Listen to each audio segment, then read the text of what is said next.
सभी दिल्ली वासियों को मेरा नमस्कार। पिछले एक साल से जब से कोरोना शुरू हुआ है, मैं समय समय पे आपके बीच में आके सभी तथ्यों को, परिस्थितियों को ईमानदारी के साथ आपके सामने रखता रहा हूँ, आपसे चर्चा करता रहा हूँ। एक चीज़ हम लोगों ने हमेशा गांठ बांध के रखी, आपको कभी गलत तथ्य नहीं दिए, आपसे कभी झूठ नहीं बोला, जो था आपके सामने रख दिया। अगर स्थिति अच्छी थी तो भी आपको बताया, स्थिति खराब थी तो भी आपको हमने ईमानदारी से बताया, क्योंकि हम पहले दिन से समझ गए थे कि ये इतनी बड़ी आपदा है कि आपके साथ के बिना, जनता के साथ के बिना अकेले इस आपदा से सरकार सामना नहीं कर सकती। जनता का सहयोग और जनता की सहभागिता इस पूरे संघर्ष में बेहद ज़रूरी है। और जब तक जनता को सच नहीं बताया जाएगा, सारे तथ्य जनता के सामने नहीं रखे जाएंगे, तब तक जनता की भागीदारी सुनिश्चित करना असंभव था। इसीलिए हमने हर चीज़ आपके सामने रखी। हमने टेस्ट नहीं कम होने दिए। आज दिल्ली के अंदर सबसे ज़्यादा टेस्ट हो रहे हैं। मैं तो ये कहूँगा कि अगर प्रति 10 लाख की पॉपुलेशन पे देखा जाए तो शायद पूरी दुनिया में सबसे ज़्यादा टेस्ट दिल्ली में हो रहे हैं। मैंने देखा कि कई जगहों पे उन्होंने टेस्ट कम कर दिए, टेस्ट कम कर दिए तो केस कम आने लग गए। इस तरह से तथ्यों के साथ कई जगह हेरफेर करने की कोशिश की गई।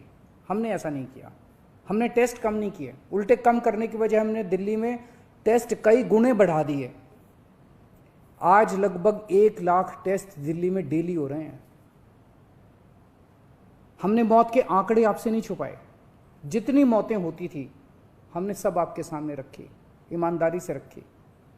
अगर ज़्यादा हो रही थी तो ज़्यादा बताई, कम हो रही थी तो कम बताई। कितने बेड्स हैं, कितने आईसीयू बेड्स हैं, क्या परिस्थितियां हैं, हर चीज़ आपके सामने ईमानदारी के साथ रखी।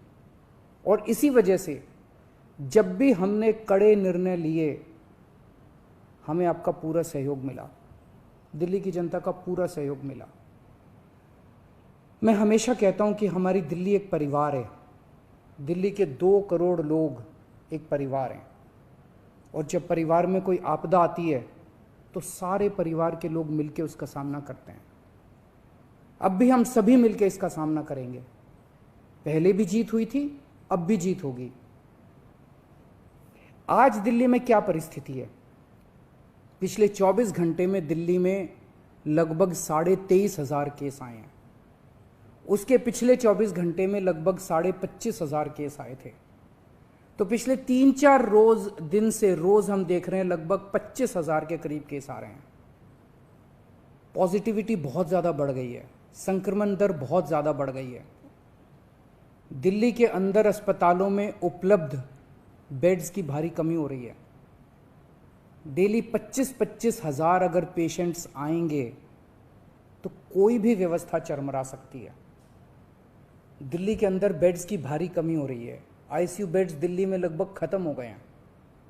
आज सुबह मैं ऐप पे देख रहा था 100 से भी कम आईसीयू बेड्स दिल्ली में बचे हैं। ऑक्सीजन की भारी कमी हो रही है। कल हमने सेंट्रल गवर्नमेंट को भी लिखा है, उनसे बातचीत चल रही है। परसों रात को एक हादसा होते होते बचा।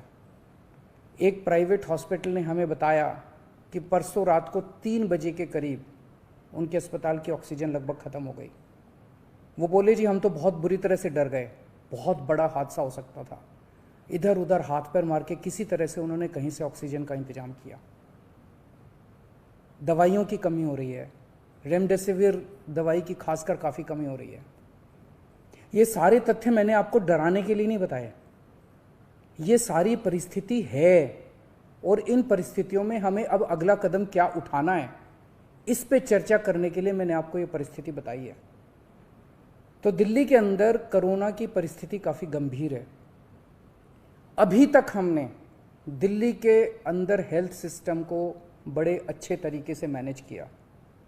दिल्ली में चौथी वेव आई है। पहली वेव पिछले साल जून में आई थी, जिसमें 4,500 के करीब केस आए थे। दूसरी वेव आई फिर सितंबर में, फिर तीसरी वेव आई जिसमें 8,500 के करीब केस आए थे।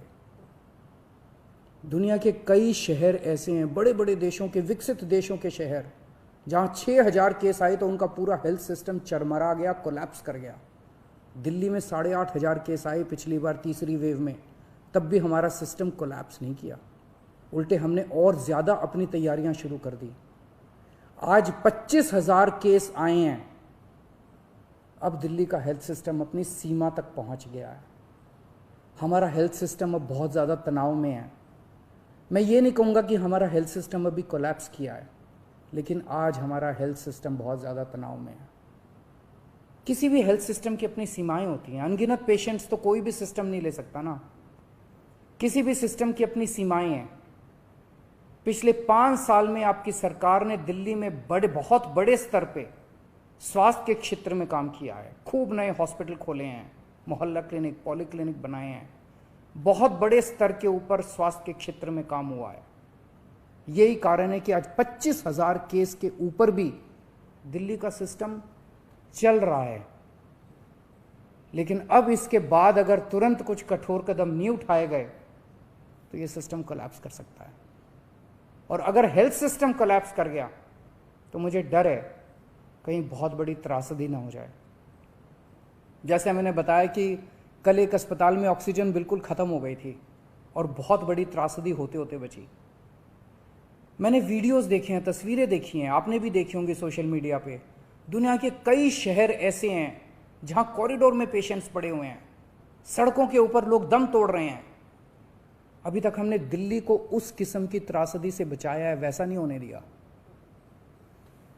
आज सुबह 11 बजे मेरी और एलजी साहब की मीटिंग हुई और इन सारे पहलुओं के ऊपर, सारी परिस्थिति के ऊपर काफ़ी विस्तार से बातचीत हुई।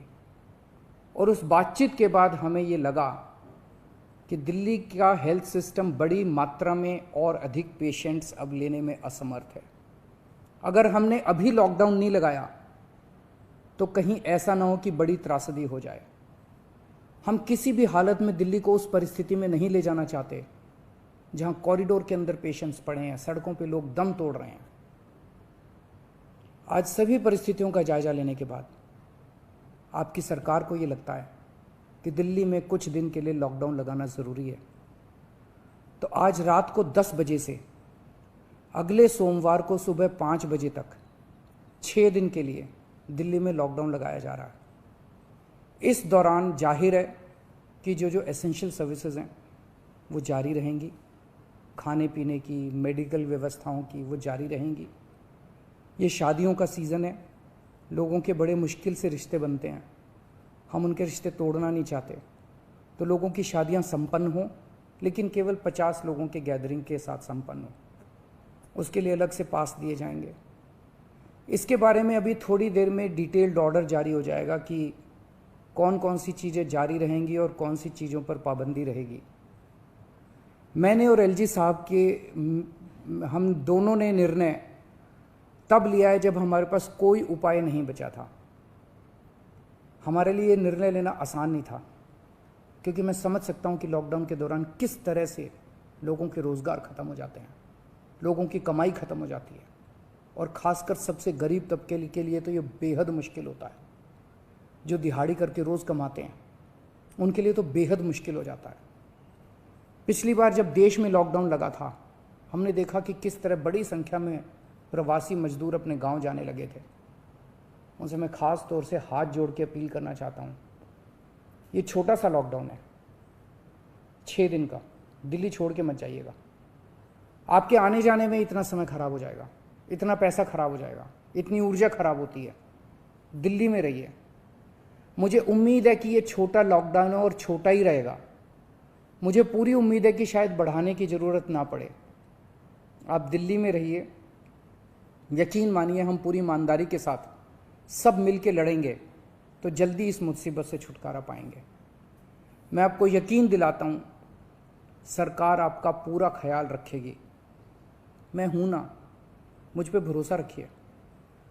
मेरी दिल्ली के सभी नागरिकों से अपील है कि ये निर्णय हमने बहुत मुश्किल से लिया है। आप सब लोग जानते हैं कि मैं लॉकडाउन के सख्त खिलाफ रहा हूँ। हमेशा से मैंने लॉकडाउन का विरोध किया है। मेरा ये मानना है कि लॉकडाउन से कोरोना ख़त्म नहीं होता, लॉकडाउन से कोरोना की स्पीड कम हो जाती है। मेरा हमेशा ये मानना है कि अगर किसी भी शहर या राज्य की स्वास्थ्य व्यवस्था अपनी सीमा तक पहुंच जाए तो लॉकडाउन लगाना ज़रूरी हो जाता है, ताकि पेशेंट्स का नंबर कम हो जाए, ताकि हेल्थ सिस्टम को और दुरुस्त किया जा सके। ये जो 6 दिन का लॉकडाउन हम लगा रहे हैं, ये जो 6 दिन हम ले रहे हैं आपसे, इन 6 दिनों के अंदर हम बहुत बड़े स्तर के ऊपर और दिल्ली में बेड्स की व्यवस्था करेंगे। केंद्र से हम मदद मांग रहे हैं, उनसे लगातार संपर्क में हैं। केंद्र सरकार हमारी मदद भी कर रही है, उसके लिए हम केंद्र सरकार के शुक्रगुजार हैं। उनसे ऑक्सीजन की व्यवस्था करेंगे, दवाइयों की व्यवस्था करेंगे। इस लॉकडाउन के समय को हम इन सब चीज़ों के लिए इस्तेमाल करेंगे। मेरी अब सब लोगों से गुजारिश है कि लॉकडाउन का पूरी तरह से पालन करें, घर से बाहर इस दौरान ना निकलें।